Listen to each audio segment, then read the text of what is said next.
안녕하세요. 저는 수도권에서 배달 음식점을 운영하면서 4살 된 아들을 키우고 있는 40대 여성입니다. 본격적인 사연을 이야기하기에 앞서 제 아들 민재 자랑 좀 잠깐 해볼까 해요. 제 아들은 흔히들 말하는 미운 4살이지만 애교가 정말 많고 너무 예쁩니다. 제가 일하고 오면 그 작은 고사리 손으로 제 어깨를 주물러 주기도 하고 저를 꼭 안아주며 뽀뽀도 해주는데 고된 하루의 피로가 싹 가시는 기분이에요. 또래 4살은 때를 많이 부려서 엄마들이 아이를 보고 있으면 기가 빨린다고 하던데 민지는 아직은 한 번도 그런 적이 없었고 어쩔 땐 4살답지 않게 어른스러워 보일 때도 있습니다. 다른 엄마들은 그런 민재를 보며 부럽다고들 하지만 저는 그런 민재를 보면 한편으로는 마음이 짠해요. 사실 민재와 저는 그동안 힘든 일들을 많이 겪었거든요. 가끔은 다른 어린아이들은 굳이 겪지 않을 힘든 일을 겪으면서 민재가 다른 친구들에 비해 조금 더 일찍 성장해버린 것이 아닐까 하는 안타까운 마음이 들기도 합니다. 저와 민재가 어떤 일을 겪었는지 궁금하시죠? 지금부터 저희 모자의 이야기 들려드릴게요. 글솜씨가 좋지 않아 재미가 없을 수도 있겠지만 너그러운 마음으로 저희 이야기를 들어주시면 감사하겠습니다. 우선 저는 흔히 말하는 짠돌이인 남편과 결혼을 했어요. 생각해보면 제 남편은 연애 때도 돈을 거의 쓰지 않았습니다. 우리의 데이트 코스는 항상 국밥집에다 공원이었고 기념일이라고 해서 특별히 레스토랑을 가거나 선물을 주고받거나 하지 않았어요.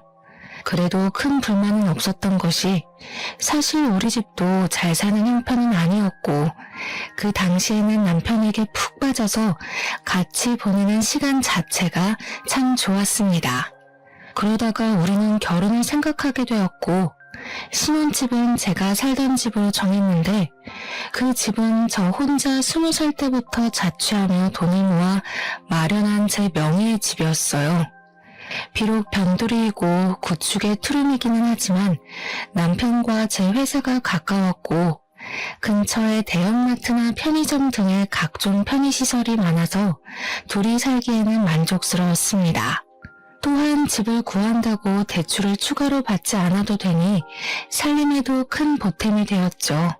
그렇게 결혼을 한 후 남편은 공과금만 반절 내고 생활비는 한 푼도 주지 않았습니다. 사실 신혼 초에는 남편이 생활비 주지 않는다고 해서 큰 문제가 되지 않았어요. 그 당시 저는 대출이 하나도 없었고 저도 회사에 다니며 돈을 벌고 있었으니까요. 하지만 남편은 아직 학자금 대출도 남아있었고 영업사원이라 겉으로 보이는 것이 중요하다며 대출에 할부를 받아 외제차에 명품 시계를 차고 다녔습니다. 그래서 남편은 돈 나갈 일이 많았고 저는 돈 나갈 일이 거의 없었기에 부부라면 이 정도는 당연히 감수해야 한다고 생각했어요. 우리는 결혼 후 친정은 지방에 계시니 거의 가지 못했고 시댁에는 자주 갔습니다. 저의 시어머니는 정말 아들 사랑이 유별났어요. 밥을 먹을 때도 항상 남편 앞에만 고기 반찬이 가득했고 제 앞에는 김치만 있었죠. 제가 고기라도 먹으려고 하면 꼭 고기 반찬을 남편 앞으로 끌어다 놓았습니다. 먹을 것으로 사람을 차별하는 것도 참 서러운데 더 서러운 것은 시어머니의 말이었어요. 하루는 밥을 먹는데 자기 아들이 먹어야 할 고기를 제가 자꾸 먹자 뭔가 얄미우셨는지 제게 이런 말을 하시더라고요. 우리 아들 고기 좀 먹이게 줘봐. 하긴 중구석에 고기가 있기나 했겠니? 너도 참 우리 아들 만나서 횡재지 뭐. 중구석에 살다 온 네가 수도권에서 이런 대졸자 남편 만난 게 얼마나 행운이야, 안 그래? 재준이도 고기 좋아하지만 저도 고기 좋아하고요. 저 어릴 때 시골에서도 고기 많이 먹었으니 저희 친정 무시하지 마세요. 그리고 어머니, 수도권에서 살아온 대졸자인 재준이나 시골에서 태어나 고졸자인 저나 월급 차이는 그다지 차이 없어요. 게다가 지금 저희 사는 집도 은행 대출 하나 없이 제 명의로 된 제 집인 거 아시죠? 부부가 네 집 내 집이 어딨어? 그냥 부부가 같이 사는 집이지. 그리고 너는 남편에게 재준이가 뭐냐, 재준이가. 깍듯이 서방님이라고 불러. 목대 먹은 것, 시어머니 말에 한마디도 지지를 않아, 지지를. 너는 옛날에 우리 시할머니랑 있었으면 이미 한 대 맞았다, 이년아. 시어머니는 동갑인 남편에게 꼭 서방님이라고 부르라고 하질 않나. 말끝마다 수도권 출신의 대학교도 졸업한 남편을 얻은 것을 감사히 생각하라는 식의 말씀을 하셨어요. 저는 이런 이야기를 들으면 기분이 썩 좋지 않아 시어머니한테 저의 생각을 당당히 말을 했고, 그럴 때마다 시어머니는 괜히 트집을 잡으며 저의 길을 꺾어 놓으시려고 했습니다. 하지만 그래도 이 당시에는 시어머니가 엄청 싫지는 않았어요. 왜냐면 저의 시댁은 명절이라고 특별히 음식 장만을 하거나 제사를 지내는 것도 아니었고, 만나도 거의 외식을 하니 다른 집처럼 며느리가 설거지를 다 해야 하는 경우는 없었거든요. 사실 이 당시 회사 동료의 시어머니들은 며느리가 들어왔으니 없던 제사도 만들고, 원래는 먹지도 않던 명절 음식도 만들고, 생전하지 않던 김장도 했었기에 오히려 그런 시어머니들에 비하면 정전해 보였고 나쁘지는 않아 보였습니다. 그러다가 시어머니에게 처음으로 정이 뚝 떨어진 사건이 있었어요. 사랑으로 남편의 짠돌이 성향이 충분히 극복이 가능했던 신혼생활 중 제가 임신을 했어요. 입덧과 허리 통증으로 힘들었지만 회사에 계속 다녔고, 시간이 흘러 어느덧 임신 8개월이 되었습니다. 슬슬 출산 준비를 해야 하는데 의사 선생님은 아기를 보시더니 뱃속의 아기가 이미 너무 크다며 유도분만을 권하셨어요. 그래서 남편과 제 회사 상황에 맞춰 적당한 날짜를 잡고 시어머니에게 유도분만할 것이라고 말을 했습니다. 아기가 뱃속에 있는데 약을 넣어서 출산하는 게 어딨어? 그게 말이 되니? 혹시 우리 집 장손이 잘못되면 어떡해? 나는 우리 재준이 낳을 때 그냥 힘주니까 쏙 나오더라. 너도 그러면 되지 무슨 약까지 넣어서 애를 낳으니? 안 된다. 절대 안 돼. 저도 유도분만으로 낳으면 더 많이 아프고 힘들다고 해서 하기는 싫은데 그래도 상황이 어쩔 수 없잖아요. 뱃속에 아기가 이미 너무 많이 커서 자연분만으로 하다가는 아기도 저도 위험해진다고 하는데 어떻게 무작정 자연분만을 고집해요. 그거 다 병원에서 돈 받아 먹으려고 하는 수작이야, 수작. 그 수작에 넘어가기는 안 되겠다. 내가 직접 가서 의사한테 말을 해봐야겠어. 네가 어리바리하고 어른 없이 혼자 다니니까 의사가 너한테 장사하는 거야. 시어머니는 제 다음 검진일에 산부인과까지 따라와서 의사 선생님께 자연분만을 해야 한다고 말을 했습니다.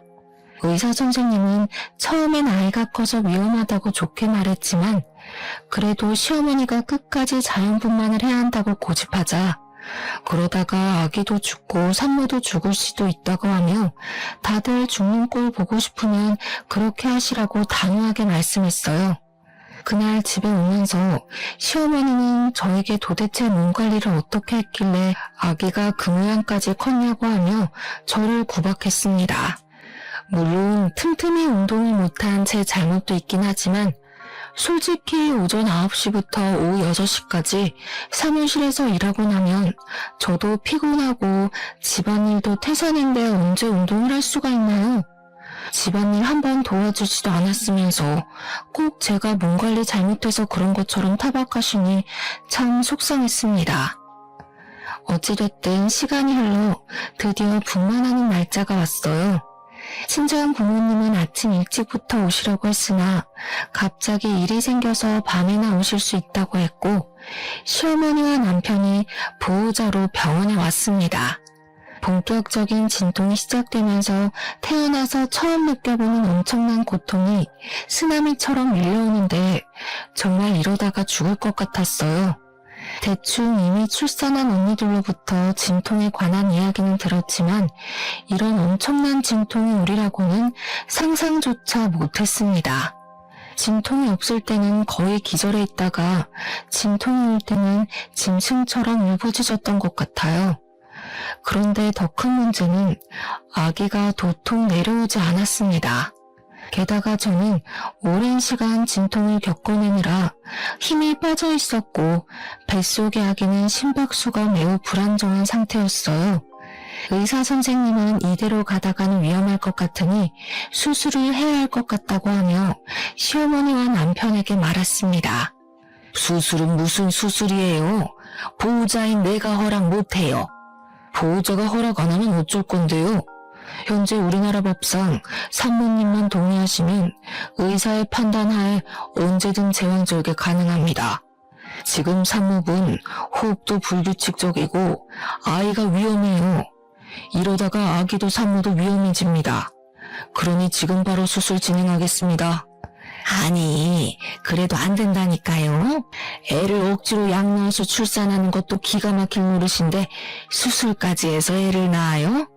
나 때는 그냥 힘만 줘도 잘 나왔는데 얘는 얘가 멍청해서 그런지 왜 이리 못해? 야, 주희야, 그렇게 힘드니? 힘 좀 팍 줘보라고. 수술이 말이 되니 지금? 시어머니는 옆에서 저에게 힘을 줘보라고 난리였지만 이미 기진맥진이 돼버린 저는 시어머니의 말이 하나도 귀에 들리지 않았고 정신마저 아득해졌습니다. 결국 시어머니의 만류에도 불구하고 응급으로 수술을 진행할 수밖에 없었어요. 다행히 아기는 아주 크고 건강히 잘 태어났지만 저는 지칠 대로 지쳐 있었습니다. 손가락 하나 까딱할 기력도 없이 멍하게 회복실에 누워있는데 친정 부모님이 오셔서 정말 수고했다고 하셨어요. 수술로 출산했으면서 수고는 무슨. 우리 집 장손이 수술로 나와서 장손이 멍청해지진 않았나 몰라. 사돈, 말씀이 너무하신 거 아니에요? 수술이라도 건강히 나오면 됐지 무슨 멍청해지니 많이 하세요. 사돈이야말로 세상 물정 모르는 소리 하시네요. 자고로 아기는 자연분만을 해야 건강하고 똑똑하게 자란다고요. 이제 한번 보세요. 수술로 태어났으니 분명 멍청하고 비실비실할 겁니다. 우리 집 장손을 그따위로 낳아서 큰일 났어요. 시어머니의 황당한 발언에 어이가 없었지만 병원이기도 하고 옆에 다른 산모들도 있어서 그냥 말을 말았습니다. 그날 밤 남편은 병원에 저와 같이 있으려고 했으나 시어머니가 우리 아들 힘들어서 안 된다고 하며 남편을 시댁으로 데리고 갔어요. 아빠는 우리 집으로 가시고 병실에는 엄마와 저 둘이서만 있었는데 엄마가 제 산후조리를 해주고 싶다고 하셨습니다. 사실 산후조리원에 가려고 했으나 생각보다 금액이 너무 비쌌고 평소에 몸이 건강했었기에 산후조리는 안 해도 금방 회복이 될 것으로 생각해서 산후조리원을 예약하지 않았거든요. 엄마는 산후조리를 제대로 하지 않으면 평생 후회할 것이라고 하며 직접 해주시겠다고 했어요. 저는 굳이 힘들게 그러실 필요 없다고 했지만 2주일 정도는 시간적 여유가 있다며 걱정하지 말라고 하셨습니다. 그렇게 엄마는 저와 함께 병원 생활을 하시고 퇴원 후 우리 집에 가셨어요. 시어머니는 당연히 시골집으로 가실 것으로 생각했던 엄마가 우리 집으로 가셔서 산후조리까지 해준다고 하자 당황하셨습니다. 지금 주의 산후조리를 해주신다고요? 그럼 우리 아들이랑 같이 이 집에 있어야 한다는 거예요? 이 좁아 터진 집에? 당연히 친정엄마인 제가 산후조리를 해줘야지 누가 해준답니까? 그리고 김서방도 같이 있으면서 자네 아들 민재 어떻게 목욕시키고 하는 건지 좀 배우게. 우리 아들이 그런 것을 어떻게 해요? 그리고 이 집에 장모랑 같이 있으면 얼마나 우리 아들이 불편하겠어요? 어디 잠이나 한번 편하게 잘 수 있겠어요? 게다가 우리 아들은 매운 음식 좋아하는데 산모 있으면 그런 음식도 못 먹잖아요. 그럼 곤란한데? 민재가 주희만의 아들도 아니고 둘이 같이 낳았는데 당연히 둘이 같이 키워야죠. 같이 아기 보고 해야지 어떻게 주희 혼자 저놈으로 아기를 봐요. 저 젊을 때는 재준이 낳고 판이라고 그랬어요. 자연분만도 아니고 수술로 낳았는데 뭐가 힘들다고. 아무래도 안 되겠어요. 그냥 우리 재준이는 제가 데리고 갈게요. 사돈 2주일 동안 계신다고 했죠? 그럼 그 시간 동안 제가 재준이 데리고 재준이 먹이고 할 테니까 2주일 동안 모녀간에 좋은 시간 보내세요. 시어머니는 기어이 남편을 데리고 시댁으로 가버렸습니다. 엄마는 한숨을 쉬며 저를 안쓰러운 눈빛으로 바라보셨고 저는 괜찮다고 억지로 웃음을 보였지만 엄마는 그래도 걱정이 한가득하였어요. 그렇게 2주일 후 엄마는 집으로 가시고 남편과 시어머니가 왔습니다. 저는 아직 모유 수유 중이라 매운 음식을 못 먹는데 시어머니는 매운 갈비찜에 닭발을 잔뜩 만들어서 가지고 왔더라고요. 산모에 대한 배려는 하나도 없이 자기들 입맛에만 맞춰서 생활하는데 정말 얄미웠어요. 그 뒤로도 남편은 회사 다녀와서 단 한 번도 민재의 목욕은 물론 집안일조차 하지 않았습니다. 오히려 집에 오면 회사 일 때문에 스트레스 받는다고 바로 컴퓨터 앞에 앉아 게임만 했어요. 저는 그런 남편에게 정확히 일을 지시하며 시키려고 했지만 남편은 항상 피곤하다며 짜증을 냈습니다. 그렇게 2달이 지났고 어느덧 저의 출산 휴가도 끝나갔어요. 저는 시어머니에게 민재를 부탁해볼까 했으나 시어머니는 제가 말을 꺼내기도 전에 허리 아프니 절대 아기를 맡길 생각은 하지도 말라고 했습니다. 베이비시터도 마음에 드는 사람이 없었고 결국 아직 100일도 안 된 민재를 어쩔 수 없이 어린이집에 보냈어요. 어린이집 적응 기간이 끝나고 저는 회사에 복귀했는데 민재가 자꾸 아팠습니다. 한 번은 폐렴까지 와서 입원해야 했고 결국 저는 이러한 상황들 때문에 어쩔 수 없이 회사를 관두게 되었어요. 회사를 관두고 집에 있는데 시어머니한테 전화가 왔습니다. 너는 집에 있으니 참 편하겠다. 무슨 애 하나 출산했다고 회사를 관두니?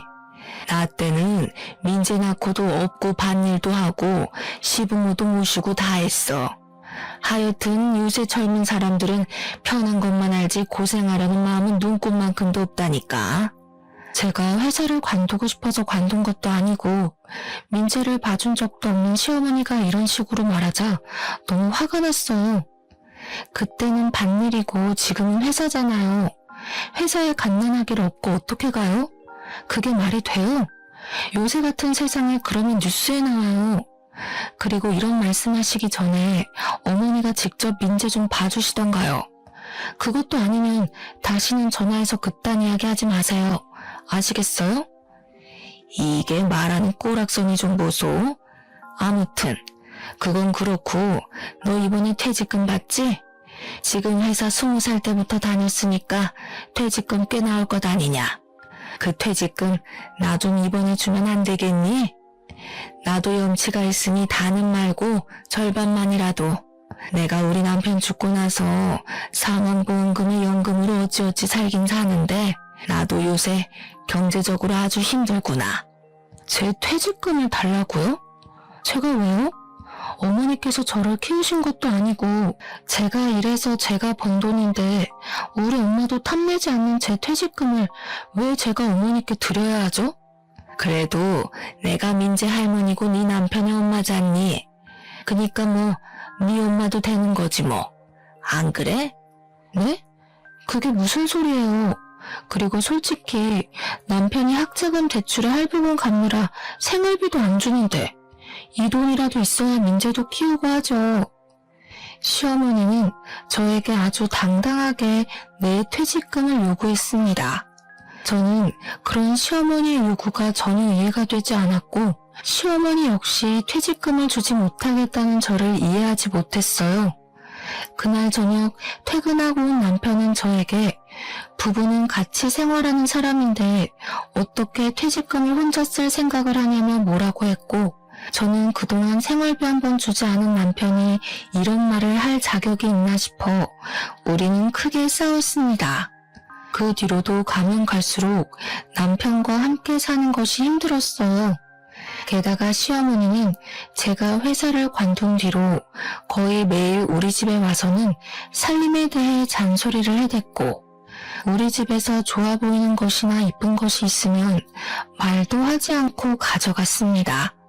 생활비도 안 주고 육아 참여도도 없고 집에 오면 게임만 하는 남편, 그리고 집에 와서 잔소리만 하고 물건을 가져가기까지 하는 시어머니 때문에 정말 너무 힘들었어요.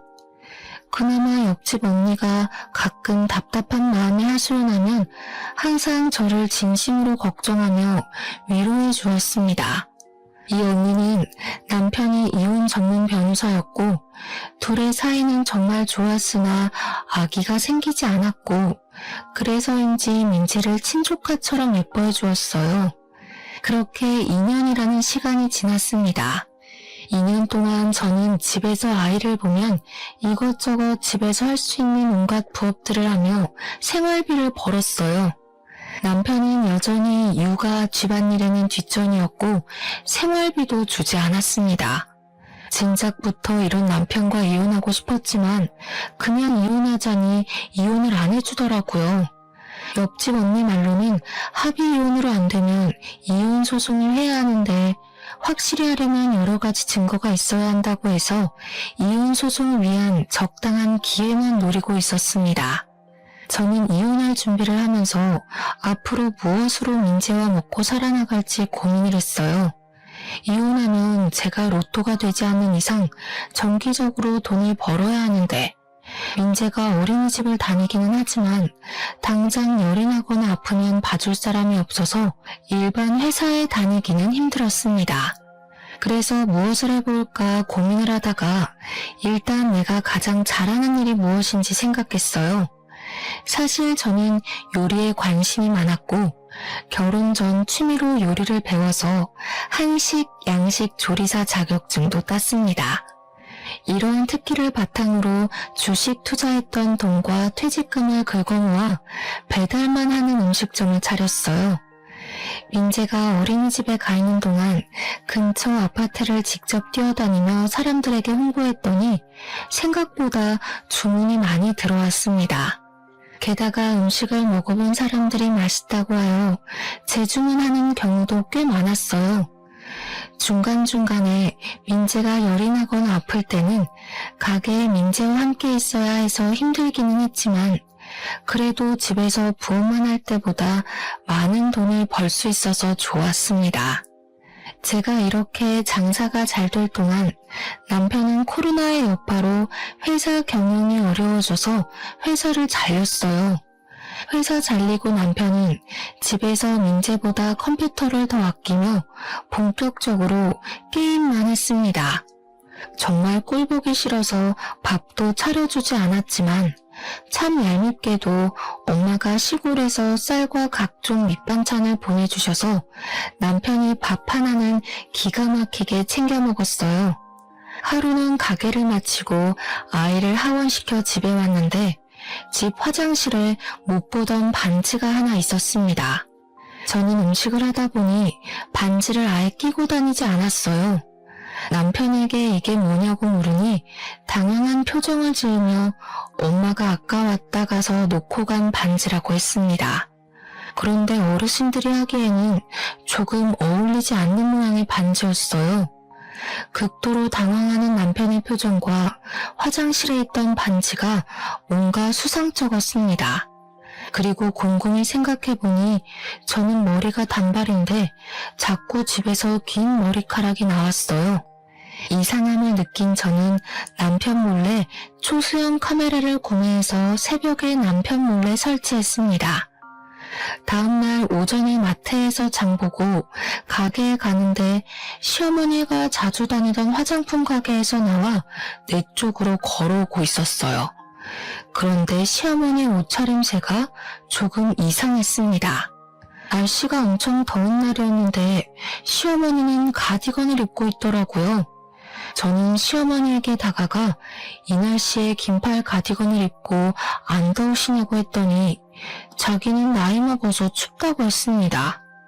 그러다가 지나가던 아이와 시어머니가 부딪혔는데 시어머니의 품에서 고가의 아이크림, 영양크림에서부터 각종 조그만 화장품들이 우르르 쏟아졌어요.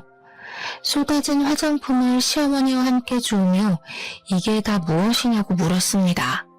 뭐긴 뭐야? 다 내가 산 화장품이지. 저 화장품 가게에서는 화장품을 샀는데 쇼핑백 같은 데에도 안 넣어줘요?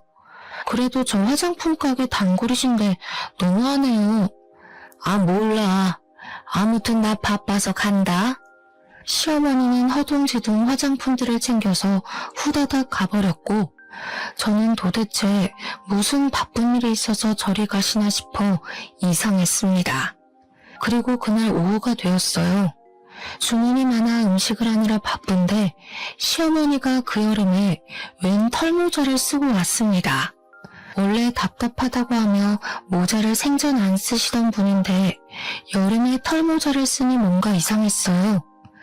제가 이 여름에 무슨 털모자를 쓰고 오셨냐고 하자 시어머니는 저에게 어떡하냐고 하며 모자를 벗었습니다. 저는 털모자 속에 숨겨진 시어머니의 머리를 보고 깜짝 놀랐어요. 머리카락이 무슨 불에 그을린 것처럼 힘없이 축 늘어졌고 군데군데 구멍난 것처럼 머리카락이 없었습니다. 시어머니는 당황한 제게 웬 튜브형 화장품을 내밀더니 이거 린스 아니냐고 물었어요. 그 화장품 용기에는 영어로 제모크림이라고 적혀 있었는데 중간에 헤어라는 단어도 적혀 있었습니다. 시어머니는 이 헤어라는 단어만 보고 당연히 린스인 줄 알고 머리 감을 때 사용을 해서 이렇게 되었다고 했어요. 저는 시어머니에게 이거 어디서 사셨냐고 물으니 시어머니는 얼버무리며 자주 가던 그 화장품 가게에서 샀다고 했습니다.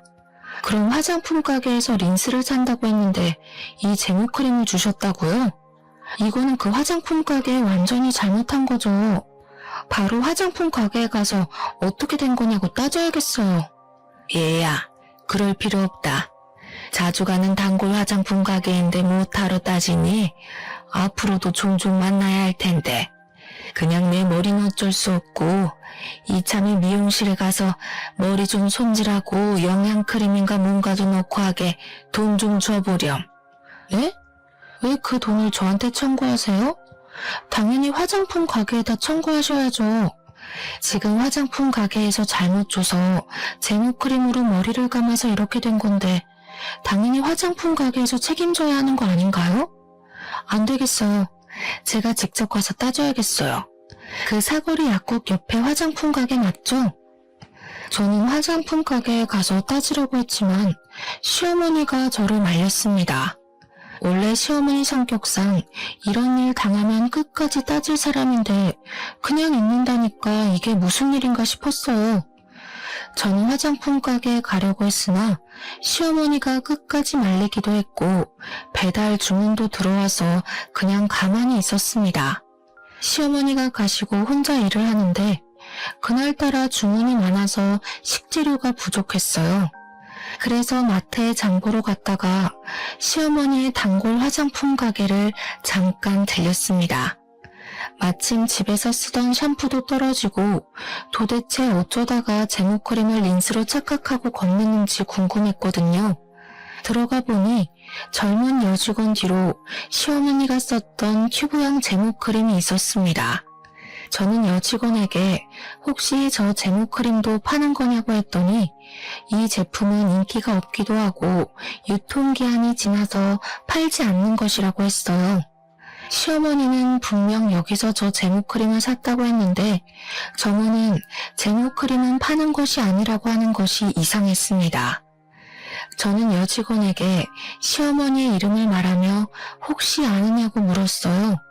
여직원은 시어머니를 잘 안다면서 원래 이 화장품 가게는 여직원의 어머니가 운영했었고 여직원의 어머니와 시어머니는 고등학교 동창이었다고 합니다.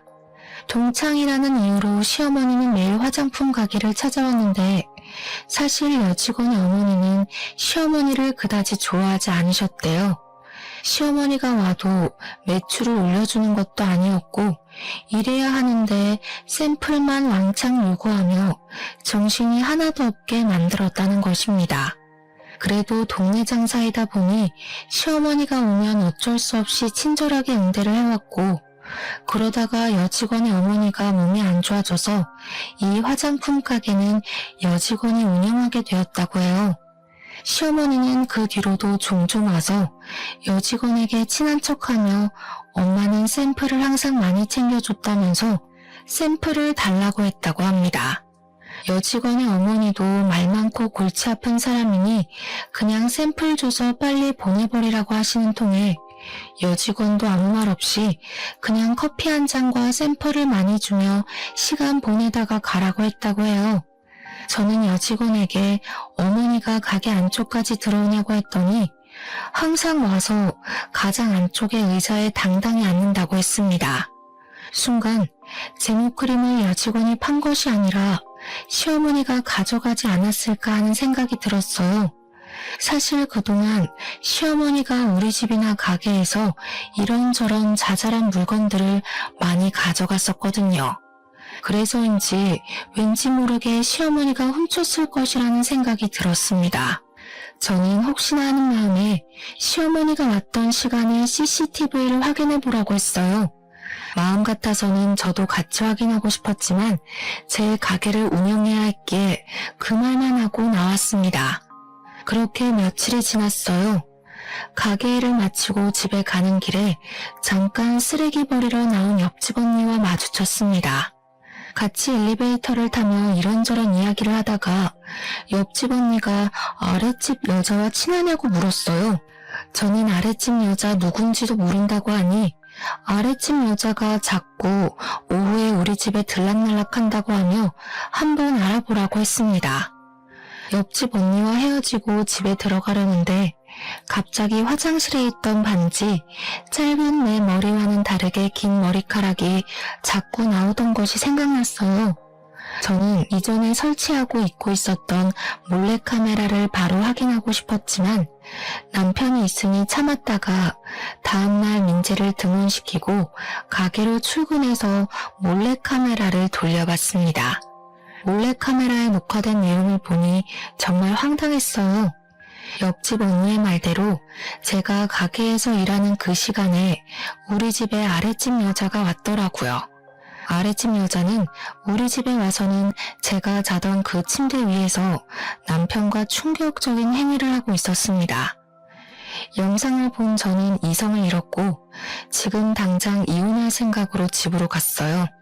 어차피 민재에게도 전혀 도움이 되지 않는 아빠인데다가 생활비도 한 푼 주지 않고 남남처럼 지내서 언제든 이혼하고 싶었지만 남편이 이혼은 안 된다고 해서 어쩔 수 없이 질질 끌고 온 결혼 생활이었잖아요. 그래서 당장 남편이 없어도 저는 전혀 문제될 것이 없었습니다. 화가 잔뜩 난 상태로 집 앞에 가니 우리 집에서 여자 웃음소리가 들렸고 저는 아랫집 여자와 남편이 함께 있다고 확신했어요. 바로 문을 열고 들어가려는 순간 우연히 제 모습을 본 옆집 언니가 저를 붙잡았습니다. 이혼 전문 변호사인 언니의 남편 말로는 불륜으로 이혼 소송하려면 확실한 증거가 있어야 한다고 하며 핸드폰으로 동영상 촬영하라고 했어요. 저는 언니의 조언에 핸드폰을 켜고 현관문을 열었습니다. 제 생각과는 달리 거실에는 남편도 아랫집 여자도 없었고 대신 큰 방에서 간드러진 여자 목소리가 들렸어요. 이들은 안방에서 열심히 움직이느라 현관문이 열렸는지도 모르더라고요. 저는 바로 안방문을 활짝 열고 핸드폰으로 둘의 실체를 낱낱이 촬영했습니다.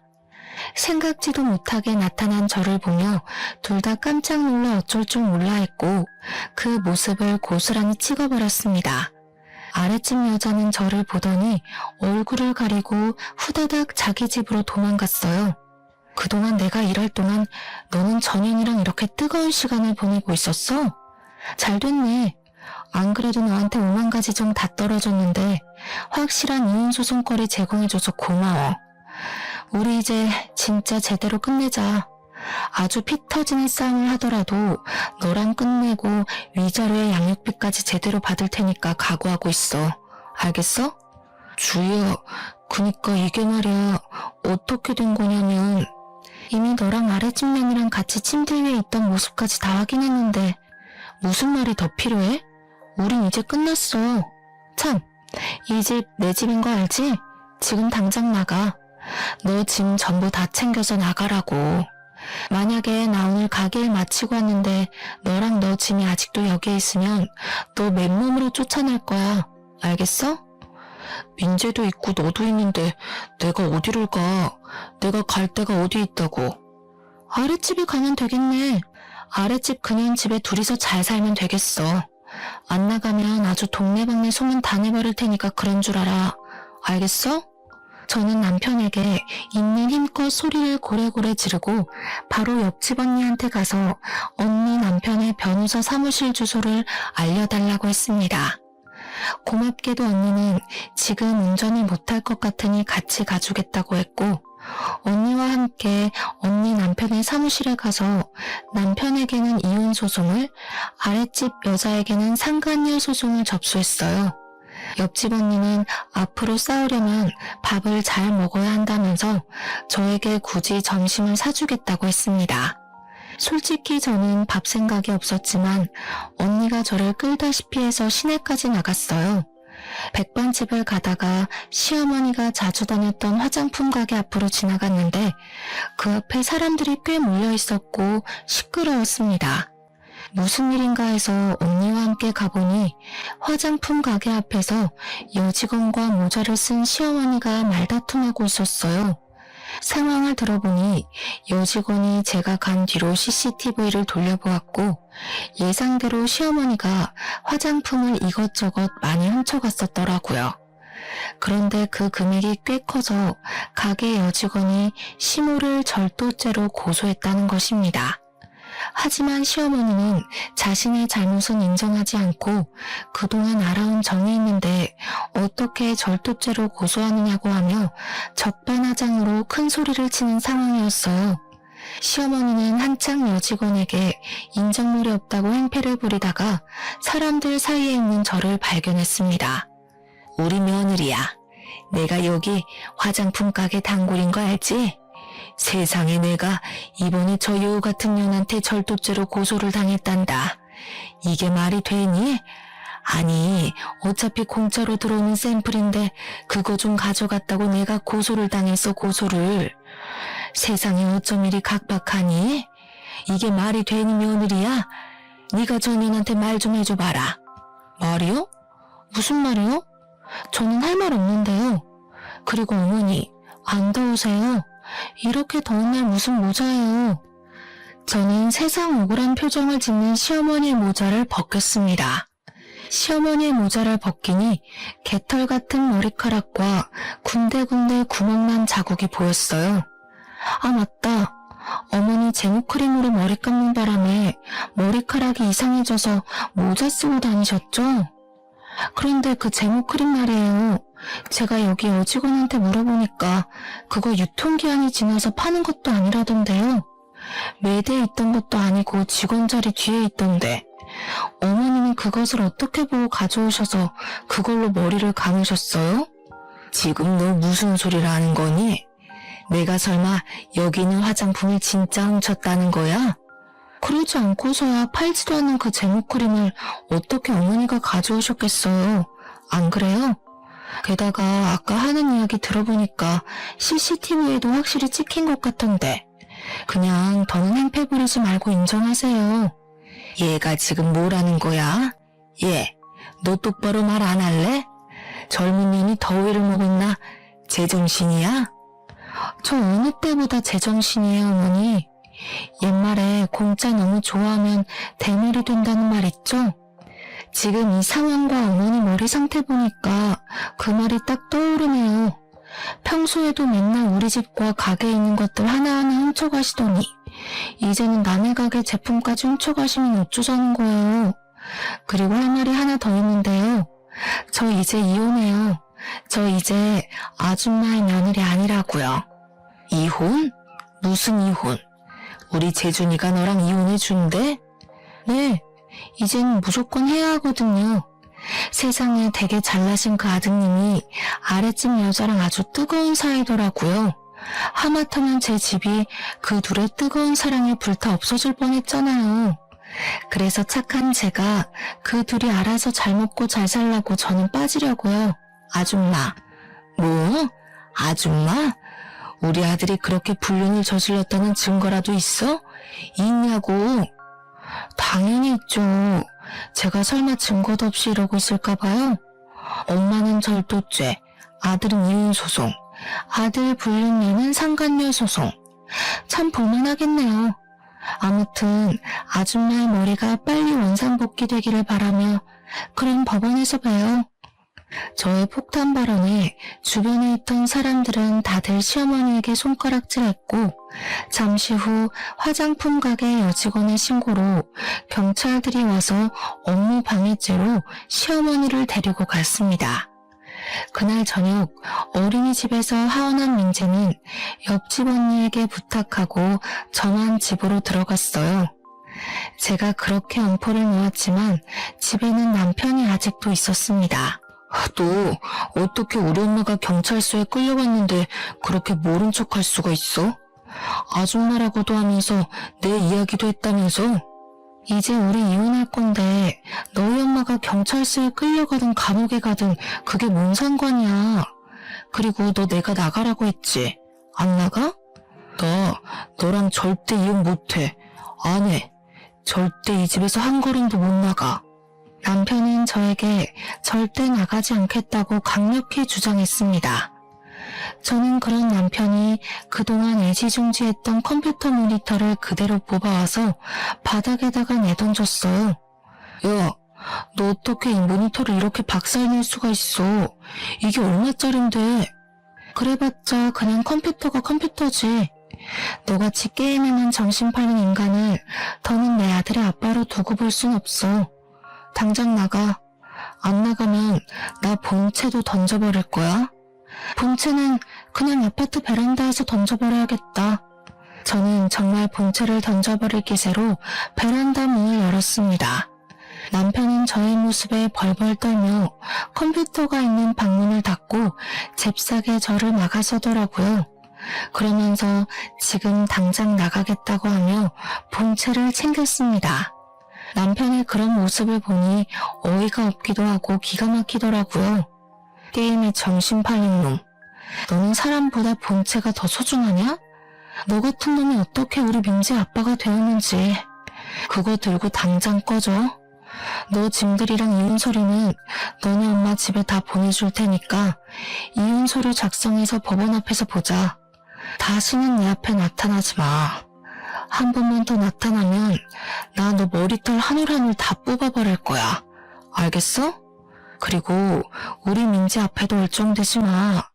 민재 앞에 나타나는 순간 나 너 얼굴 프린트해서 이 아파트 단지 내에 다 붙여놓을 거야. 남편은 나의 엄포에 기다시피 해서 나갔고 저는 바로 남편의 모든 짐을 박스에 대충 구겨 넣어 시댁으로 보내버렸습니다. 그리고 저는 밤새 남편의 모든 흔적을 다 치워버렸어요. 그 뒤로 저는 옆집 언니 부부의 도움을 받아 무사히 이혼소송, 상간녀 소송을 진행할 수 있었습니다.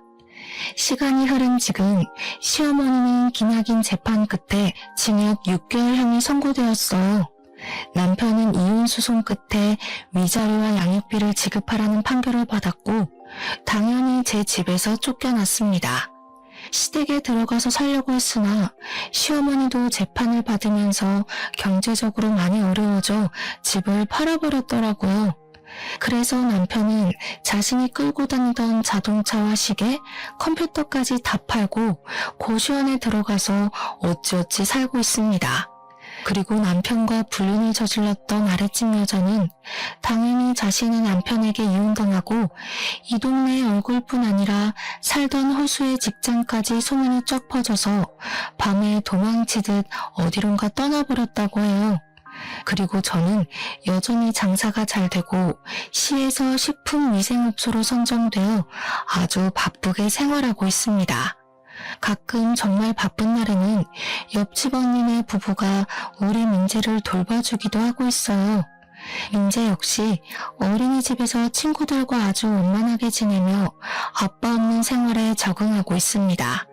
가끔 아빠와 함께 다니는 친구들을 보며 부러운 듯한 표정으로 빤히 쳐다봐서 안쓰럽기도 하고, 또래 아이들은 겪지 않을 일들을 겪으면서 너무 빨리 성숙해져 버린 것 같아 안타깝기도 해요.